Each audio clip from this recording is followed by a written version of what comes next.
عدلیہ کے خلاف فرضہ سرائی supreme court in action senator Faisal Vawda کی پریس کانفرنس پر آج خود نوٹس لے لیا۔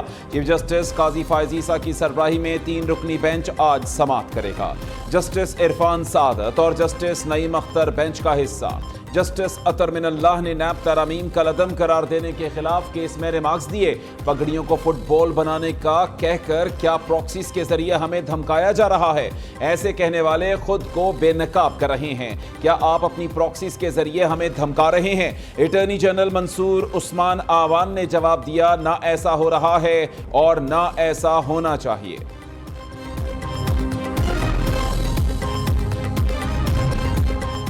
جج بننے کے لیے کسی دوسرے ملک کی شہریت رکھنا نااہلیت نہیں۔ اسلام آباد ہائی کورٹ نے فیصل وارڈا کے خط کا جواب دے دیا۔ جج کے حلف لیتے وقت دوہری شہریت کی معلومات نہیں لی جاتی۔ جسٹس بابر ستار نے بتایا کہ وہ گرین کارڈ رکھتے ہیں۔ سپریم جوڈیشل کونسل نے جسٹس بابر ستار کے بطور جج ہونے کی منظوری دی۔ آئین میں اس طرح کی کوئی پابندی نہیں ہے کہ کوئی دوہری شہریت رکھنے والا شخص جج نہ بن سکے۔ آپ کسی دوسرے ملک کی وفاداری کا حلف اٹھائیں، اس کی کانسٹیٹیوشن کی وفاداری کا حلف اٹھائیں اور آپ آ کے پاکستان کے سب سے معتبر ادارے کے معتبر کرسی پر بیٹھ جائیں۔ کیا دوہری شہریت رکھنے والے کو جج ہونا چاہیے؟ مصطفیٰ کمال نے بھی سوال اٹھا دیا۔ دوہری شہریت کا حامل شخص کسی دوسرے ملک کی وفاداری کا حلف اٹھاتا ہے، ملک کے سب سے معتبر ادارے پر داغ آ رہا ہے تو یہ سالمیت کے لیے خطرہ ہے۔ تمام اداروں پر دوہری شہریت کے قوانین لاگو ہونے چاہیے۔ ایم کیو ایم رہنما نے کہا کہ نواز شریف کو اقامہ اور بیٹے سے تنخواہ نہ لینے پر نااہل کیا گیا۔ جب تک انصاف نہیں ملے گا ملک ترقی نہیں کرے گا۔ رہنما آئی پی پی اون چودھری نے کہا دوہری شہریت پر سیاستدانوں کو نااہل قرار دیا گیا۔ پتہ لگایا جائے کون ہے جو عدلیہ اور اداروں کو آپس میں لڑانا چاہتا ہے۔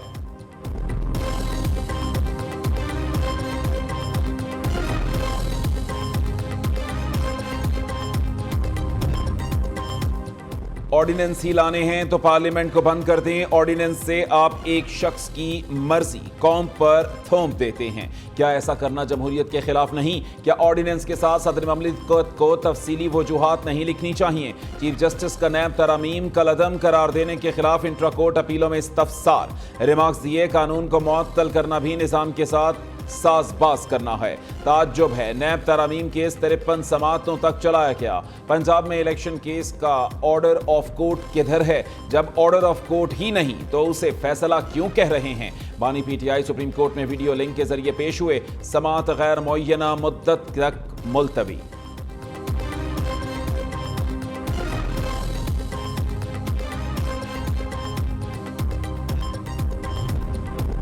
ویڈیو لنک پیشی۔ بانی پی ٹی آئی کی تصویر کیسے وائرل ہوئی؟ سپریم کورٹ نے تحقیقات کا حکم دے دیا۔ تصویر وائرل کرنے والے کی نشاندہی کرنے کی ہدایت۔ عدالت میں تصویر بنانا کورٹ روم رولز کی خلاف ورزی ہے۔ پولیس نے بانی پی ٹی آئی کی تصویر وائرل ہونے کی تحقیقات کا آغاز کر دیا۔ شوکت بسرا نے تصویر وائرل کرنے کی تردید کر دی۔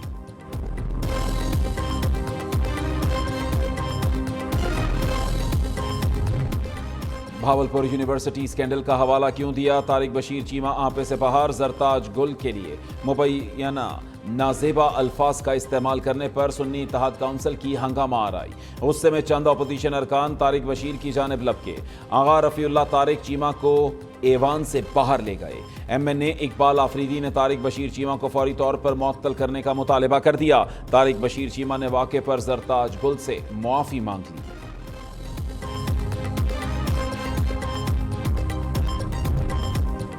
پاکستان قرضوں میں جکڑا ہوا ہے، دن رات محنت اور خون پسینہ بہانا ہوگا۔ آئی ایم ایف سے معاہدے پر مذاکرات کامیاب ہوں گے۔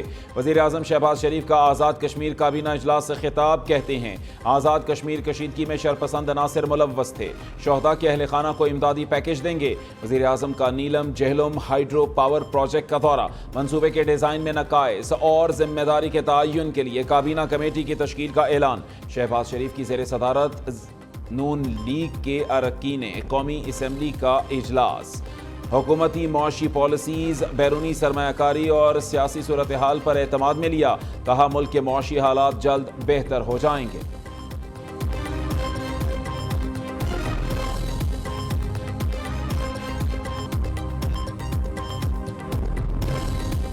علی امین گھنڈاپور کی دھمکی کام کر گئی، پیسکو نے غیر اعلانیہ لوڈ شیڈنگ نہ کرنے کی یقین دہانی کرا دی۔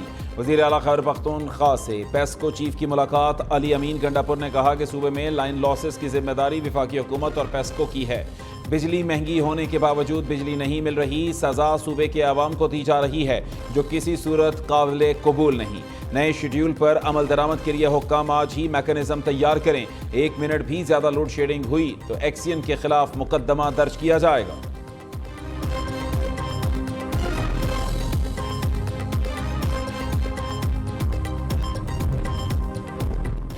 آئی ایم ایف کا پھر ڈو مور کا مطالبہ، ٹیکس نظام کو جدید بنانے کے لیے نئے مطالبات پیش کر دیے۔ تمام اشیاء اور خدمات پر 18% کے حساب سے سیلز ٹیکس وصول کرنے کی ہدایت۔ دوسری جانب پیٹرول سستا کر کے بجلی مہنگی کرنے کی تیاری، حکومت نے عوام پر 310 ارب روپے کا بوجھ ڈالنے کی ٹھان لی۔ بنیادی ٹیرف میں 5 روپے فی یونٹ تک اضافے کا امکان۔ نیپرا سی پی پی اے کی درخواست پر 23 مئی کو سماعت کرے گا۔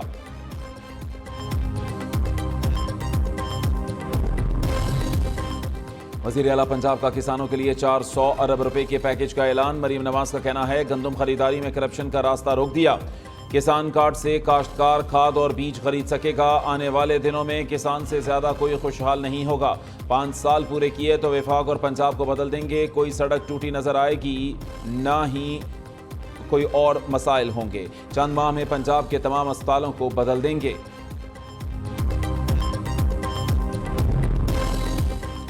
آئی ایم ایف کے غلاموں سے کسانوں کی ایک پائی وصول کریں گے، گندم امپورٹ کرنے والوں سے حساب لیں گے۔ حافظ نعیم الرحمان کا اعلان، امیر جماعت اسلامی نے لاہور میں کسان مارچ کے شرکاء سے خطاب میں کہا موجودہ حکومت پی ڈی ایم کا تسلسل، اب انہیں سر چھپانے کی کوئی جگہ نہیں ملے گی۔ پنجاب حکومت کسانوں کو 400 ارب نہ دے، ان سے گندم خریدے۔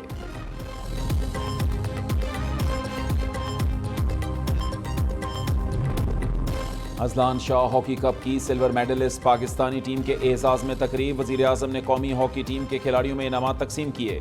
قومی گواہی دے رہی ہے کہ پاکستان ہاکی ٹیم ہاری نہیں جیتی ہے۔ شہباز شریف نے کہا کہ قومی ٹیم کی کارکردگی سے بہت متاثر ہوا ہوں، کھلاڑیوں نے جس جذبے سے کھیل پیش کیا وہ ہاکی کے دوبارہ عروج کا باعث بنے گا۔ وزیر اعظم کا فوری طور پر ڈپارٹمنٹل ہاکی کی بحالی کا حکم، 1 ہفتے میں رپورٹ طلب کر لی۔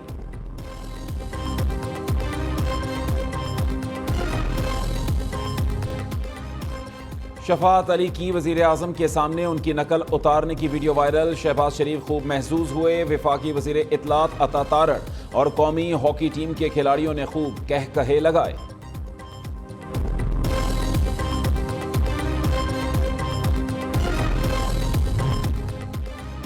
بانی پی ٹی آئی اور اہلیہ بشرا بی بی کا میڈیکل چیک اپ، بانی پی ٹی آئی کا طبی معائنہ عدالتی حکم کی روشنی میں شوکت خانم اسپتال کے ڈاکٹر فیصل کی نگرانی میں ہوا۔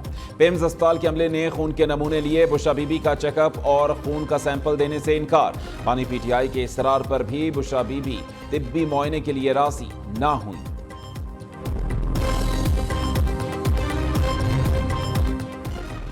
بانی پی ٹی آئی کو بیرونی قوتوں نے پاکستان کو تباہ کرنے کے لیے لانچ کیا۔ پی ٹی آئی سربراہ چھوٹی سوچ کے مالک ہیں، انہوں نے پارٹی رہنماؤں کو جھوٹ، بدتمیزی، پروپیگنڈا کی سیاست سکھائی۔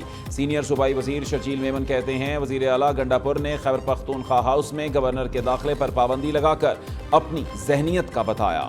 کے پی حکومت کو گورنر کے معاملے پر معافی مانگنی چاہیے۔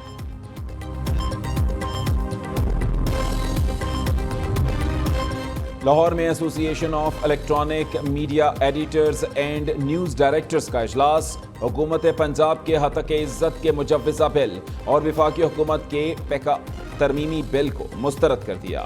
شرکاء نے کہا کہ ایمنڈ ہتک عزت اور فیک نیوز کے تدارک کے لیے قانون سازی کی مخالف نہیں، لیکن کوئی بھی قانون بنانے سے پہلے اسٹیک ہولڈرز کو اعتماد میں لیا جائے، اس بات کو یقینی بنایا جائے کہ ایسا کوئی قانون آزادی اظہار رائے کو متاثر نہ کرے۔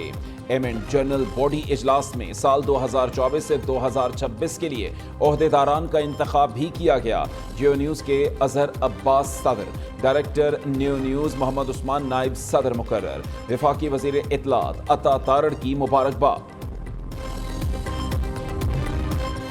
مجوزہ پنجاب ڈیفیمیشن بل CPNE ایمنڈ PBA APNS اور PFUJ کی جوائنٹ ایکشن کمیٹی کے تحفظات۔ کراچی میں ہونے والے اجلاس کے اعلامیے کے مطابق حقوق عزت کے قوانین کے لیے بنایا گیا بل انتہائی سخت دکھائی دے رہا ہے۔